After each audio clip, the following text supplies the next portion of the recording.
Morning guys, so unfortunately I'm back on the phone because I've done it again and left the SD card in the computer, so I can't use my usual camera.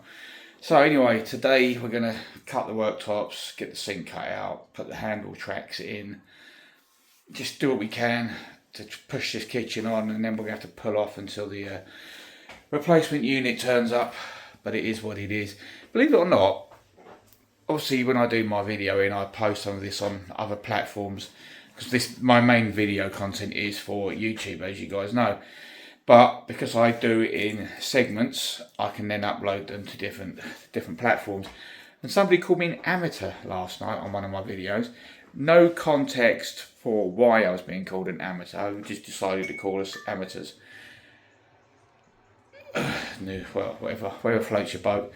There's always going to be some troll that has to be a keyboard warrior, but you get that on every other app except YouTube. YouTube, I get actual comments that are productive, if you know what I mean. You know, advice. If I do say that sometimes there's a better way of doing it, they will actually say, you should try doing it this way, not just slag me off just for the sake of being a keyboard warrior.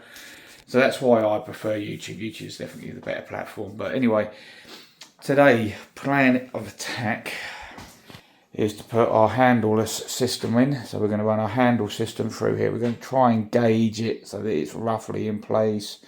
One's got to go across there, which is we've got like a 2.5 metre length of it, just to put one piece in there between those drawers. Then obviously it's got to come across there. We can do the actual mitre and put that bit in there. It is fairly easy to remove this stuff, so that's a bonus.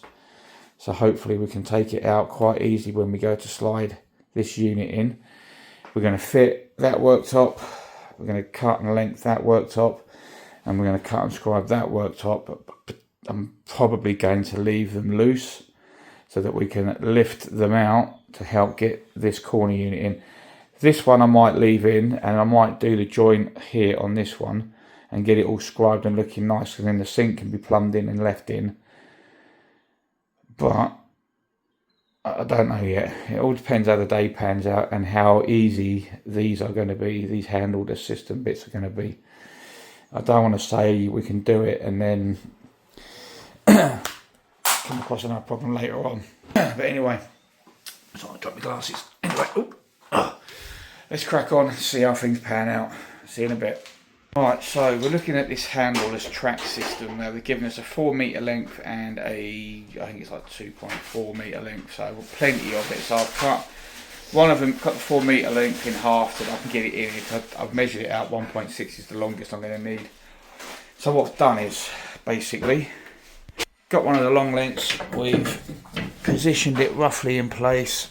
We then got another length, we butted it up, and then we've marked our length. It's quite easy. So I'll try to explain it. So I put this corner piece was attached to this, and all I've done is put that one in there, and then I've just eyed it up, marked that end, and then cut it to length, and then you have this little screw which then screws it on.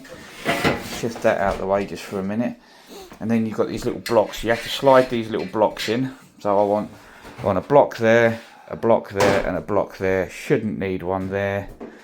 I might put one in just to be on the safe side, but I think over the span, I think that's more than enough fittings. So what you'll then do is you'll then drop your piece in like so. Sorry guys, I'm just trying to do this one-handed, it's always awkward. And do that. So then what you've got to do is you have these little, I'll show you, these hold on, let me just pause it a sec. Basically, so you have these little bits like this, and these wedge behind the block and then screw to the cabinet.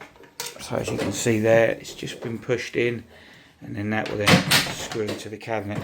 So like this one I can screw in, and then I can then put that in place, and then I can mark one to go that way. So stay with us. Okay, so we've secured that one in.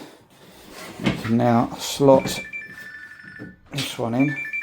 Sorry about that, I got a phone call, so I'm not quite sure where I got to. So anyway, yes, I've joined that one together, pushed that one in, so it's secured on this one, just pushed in on that one and running it through.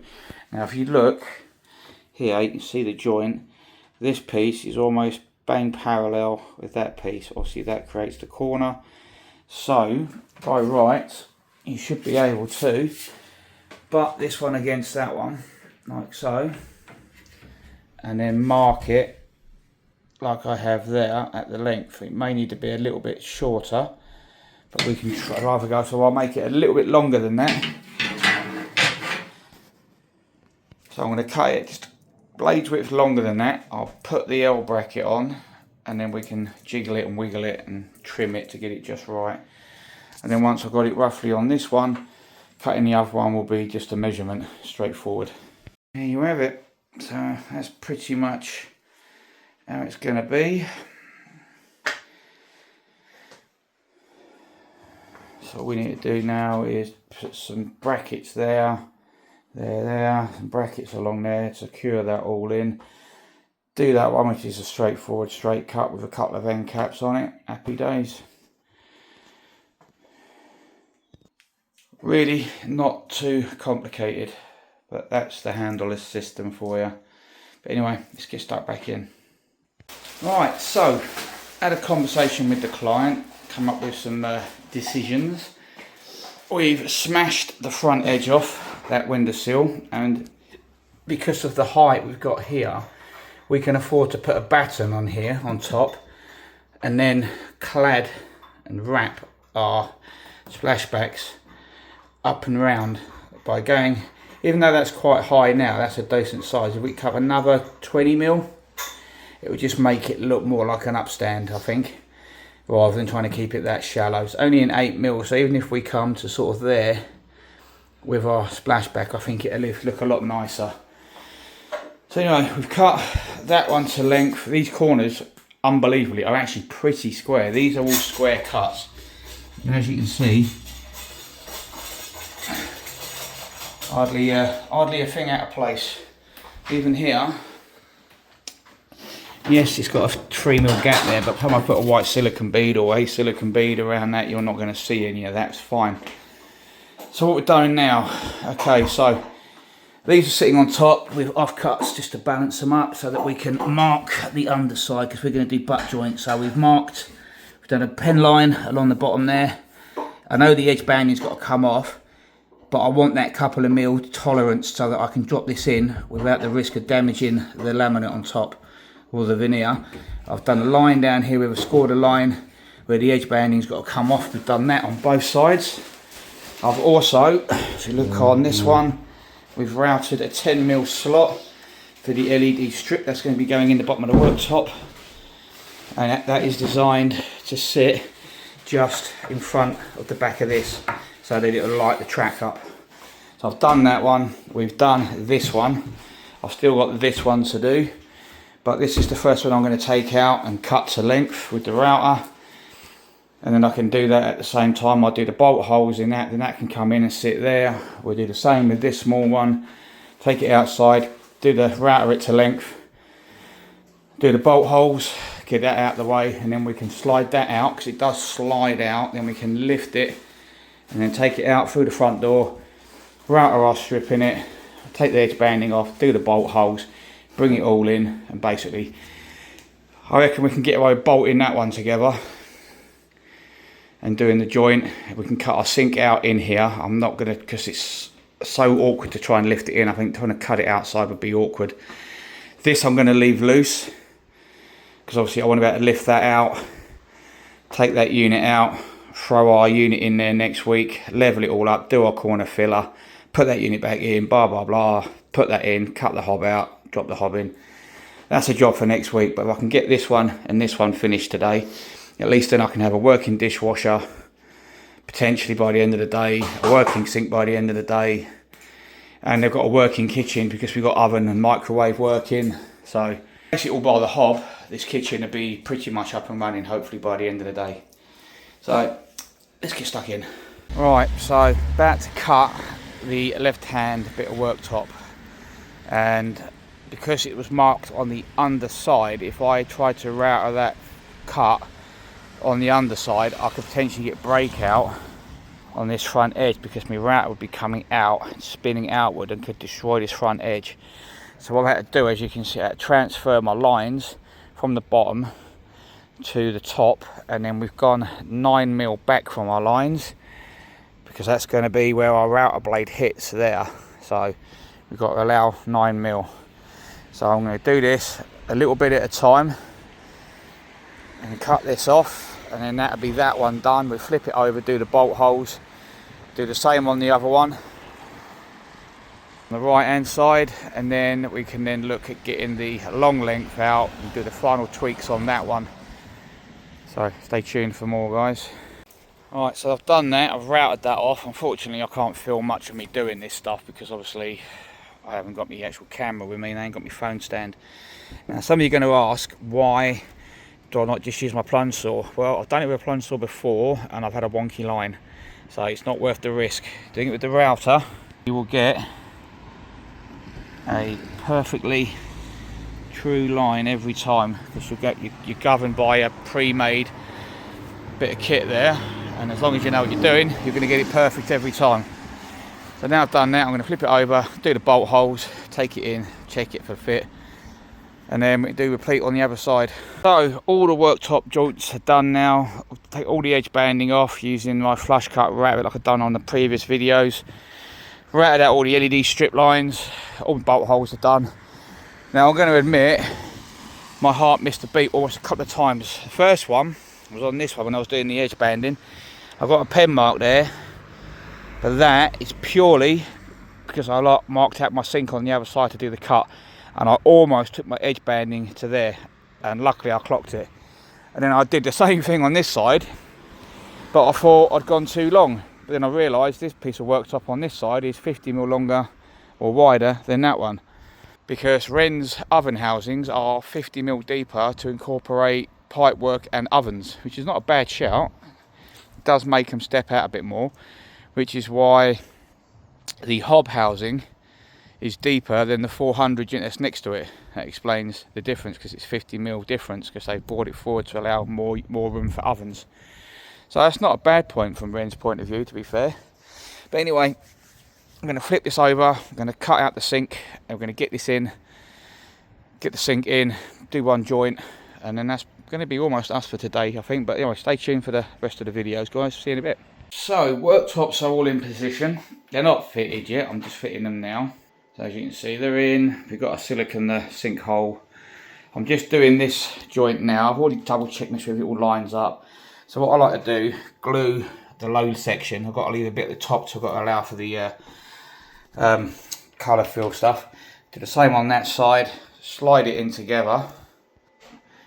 Butt it up just like a couple of mil off, so I can get a good bead of the colour fill down the joint. So just like that, got plenty of colour fill in there. Give it a little bit of a wiggle, and then we can look at getting the bolts on. So I'm going to whip the bolts in quick, and then we can tap it and level it. Because somebody asked me the other day how I deal with cupped worktops. So they can be a pain in the backside, but hopefully these are all right. But if they aren't, prime opportunity to show you what it's all about. Okay, so we've zipped the bolts up, and to be fair, these worktops are actually gone together really well. But if I do get a slight cup, I will get, and it's in the middle, I will get whatever I can flush, and then I use an off-cut board like this. I'll put it near the end, and I will tap it with the hammer until I get it somewhere flat. But to be fair, I've been quite lucky, these ones aren't cupped. They're bowed. That one actually goes downhill, as you can see when I push down. It's actually lifting at that end, and that's because the worktop's got a slight bend in it. That's standard. That's normal stuff for long worktops. They're 4 metre lengths, that one. So anyway, I'm going to finish cleaning that up. Screw this one down, silicone around the sink, put the sink in and do some plumbing. We'll see you in a bit. Alright, okay, we have gone as far as we can. The sink is up and running. The dishwasher is up and running, but it's not fixed in and levelled because we've got to play with the worktops. We've got one worktop joint done, looking lovely. So I've bolted this one up. I've not glued it or anything, I've just bolted it flush, just as a precaution so it doesn't get damaged in between now and when we come back. This one's finished, perfectly jointed, sink up and running, hot and cold, obviously in reverse. of what I've just said. Got in there's all done neatly, pipe work's in, we've got washing machines there, the dishwasher feed there, waste up and over the top so it doesn't backflow, blah blah blah. Obviously it just needs switching on down there. All the doors still need to be aligned, but I'll do that when we come back. But yeah, considering a 4-day install basically, guys. This is a 4-day install, 4 days start to finish with a rip out. No, 5 days with the rip out, sorry. But yeah, we'd be basically finished if I had the bloody corner unit. You know, all I'd have to do to come back for would be the splashback, which is neither here nor there really. But yeah, it is what it is, as they say. But anyway, guys, don't forget, like, share, follow, subscribe to that YouTube channel. I'm still trying to find out if we can do the tool giveaway tomorrow, so it's not looking likely. I do apologise for mucking you about, but I haven't been able to get hold of the manager at Howden's. He's been busy. Every time I've seen him, I'll try to ring, so I can't arrange it at short notice. Plus I've got to price a job up tomorrow, so it's a pain in the backside if we're trying to figure out a day that's going to work for everybody. But it will go ahead, that's a promise. Stay tuned, we'll see you Monday, if not tomorrow. Bye bye.